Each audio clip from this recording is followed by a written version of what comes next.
Saudara, bertemu lagi kita pada Banking Credit Training Program, lanjutan daripada International Trade Finance and Banking Product kita. Kita akan masuk kepada seri kedua daripada training kita, dan hari ini kita akan membahas tentang pertama, International Trade Settlement Method, yaitu metode pembayaran dalam perdagangan internasional.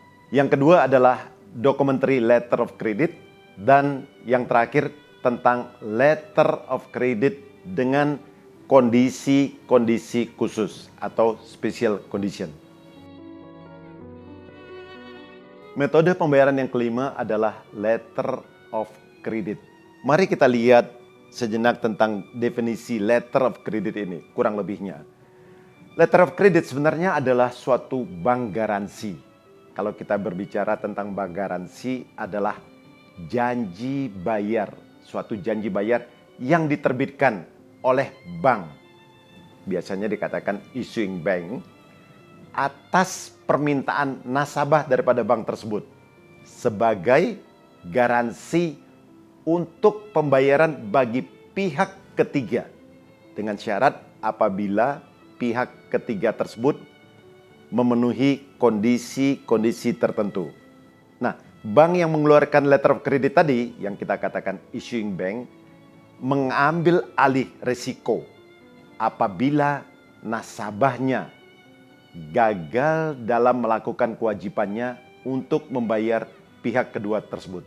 Biasanya letter credit bisa merupakan jaminan pembayaran untuk bermacam-macam transaksi pembayaran, dan bank dalam hal ini berfungsi sebagai secondary source of payment. Jadi dengan kata lain, kalau nasabahnya gagal, baru bank yang melakukan pembayaran. Nah, kalau kita berbicara dalam konteks international trade settlement, fungsi daripada bank garansi yang dikenal dengan nama documentary letter of credit ini agak berbeda. Karena di sini bank berfungsi sebagai first source of payment, pihak pembayar pertama. Jadi bukan nasabah dulu yang membayar, kalau nasabah gagal baru bank membayar. Di sini bank langsung memberikan garansi untuk melakukan pembayaran pertama.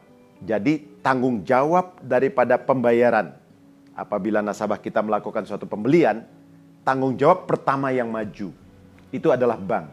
Dengan kata lain, setelah seller, eksportir mengapalkan barangnya, dia akan menagih kepada bank, bukan kepada nasabah. Pada LC yang bisa kita bagi juga berdasarkan konfirmasinya. Pertama kita katakan confirm LC, LC yang ada garansinya, dan unconfirm LC, LC yang tidak perlu diberikan garansi tambahan.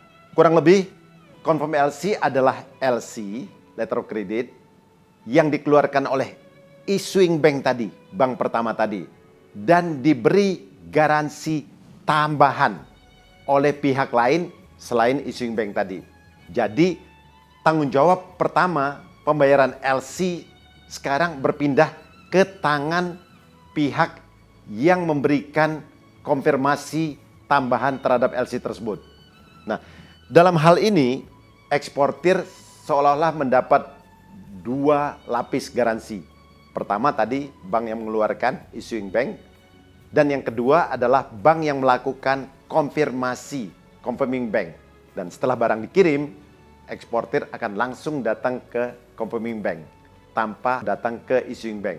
Biasanya garansi tambahan ini diberikan kepada eksporter atau seller atas permintaan seller oleh advising bank atau bank lain.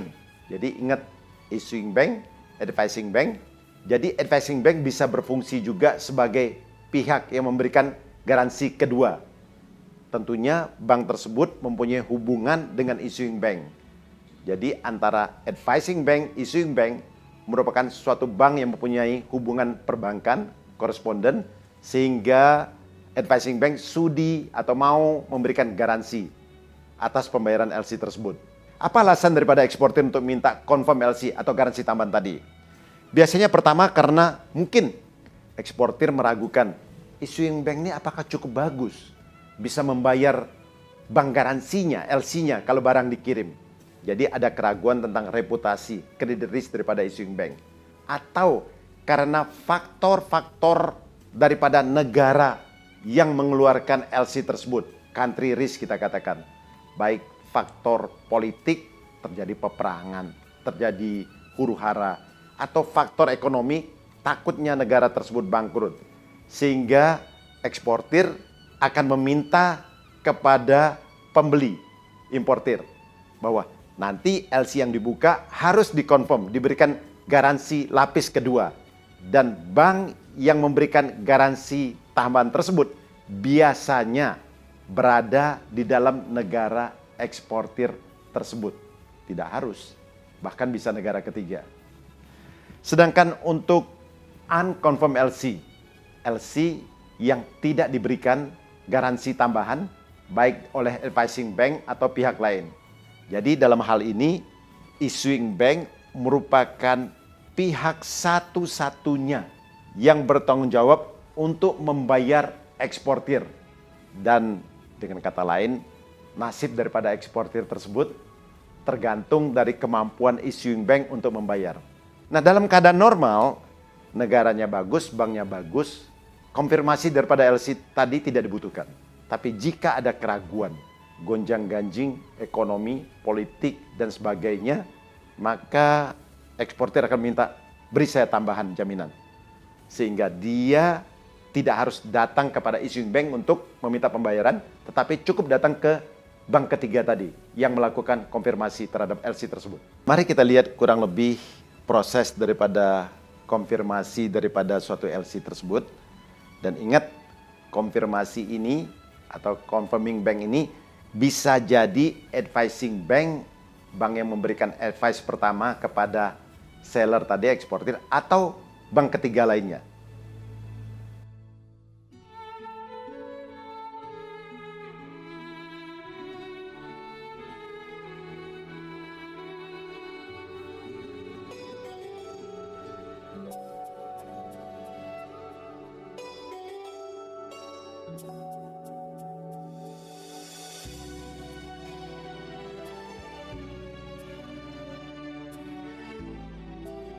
Sekarang kita masuk pada LC yang lain, yaitu LC dengan kondisi khusus. Jenis LC ini sering digunakan dan untuk memenuhi kebutuhan baik eksportir maupun importir dengan syarat-syarat tertentu. Ada 5 contoh yang saya tampilkan di sini, walaupun sebetulnya ada lebih banyak lagi, tapi yang utamanya ada 5. Pertama, Red Close LC. Yang kedua, Revolving LC. Yang ketiga, Transferable LC. Yang keempat, Back-to-back LC.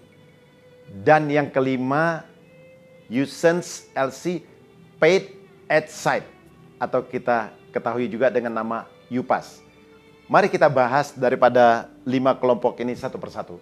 Saudara, tipe LC dengan kondisi khusus yang kedua yang kita bahas adalah Revolving LC.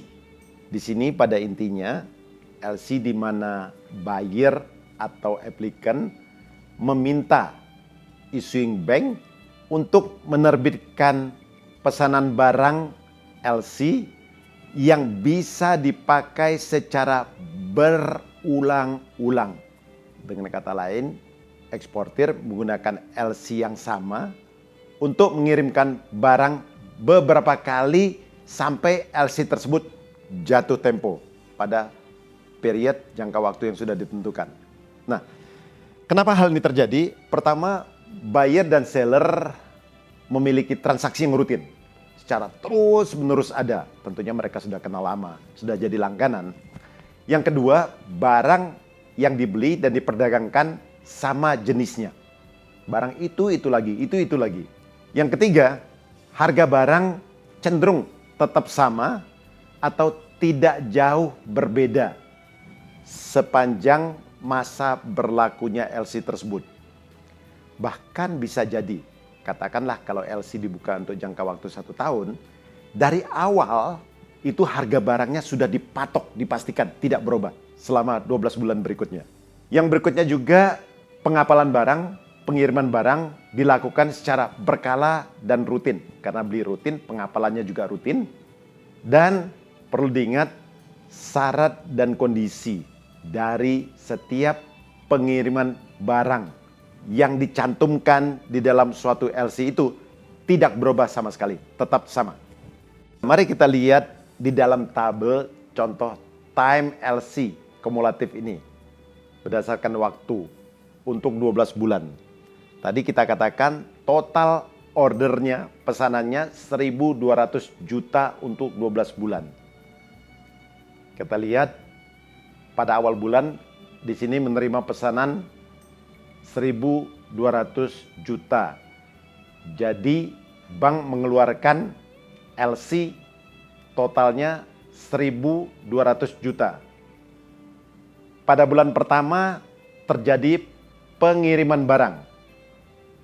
Katakanlah 100 juta dolar.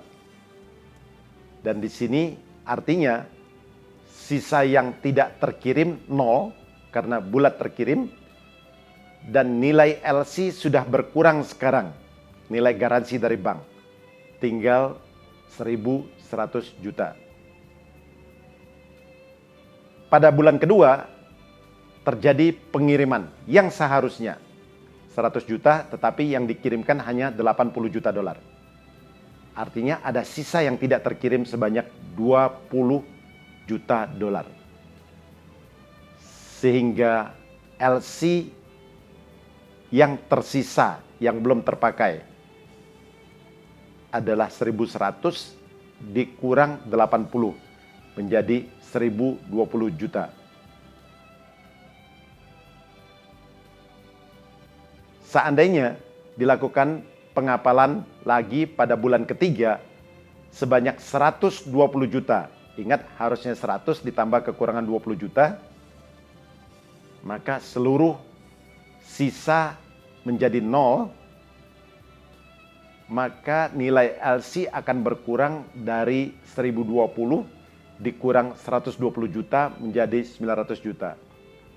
Selanjutnya Anda lihat ke bawah, setiap kali shipment, apakah terjadi sisa yang belum terkirim, dan setiap kali pengiriman akan mengurangi outstanding daripada nilai LC yang terpakai sampai akhirnya menjadi 0.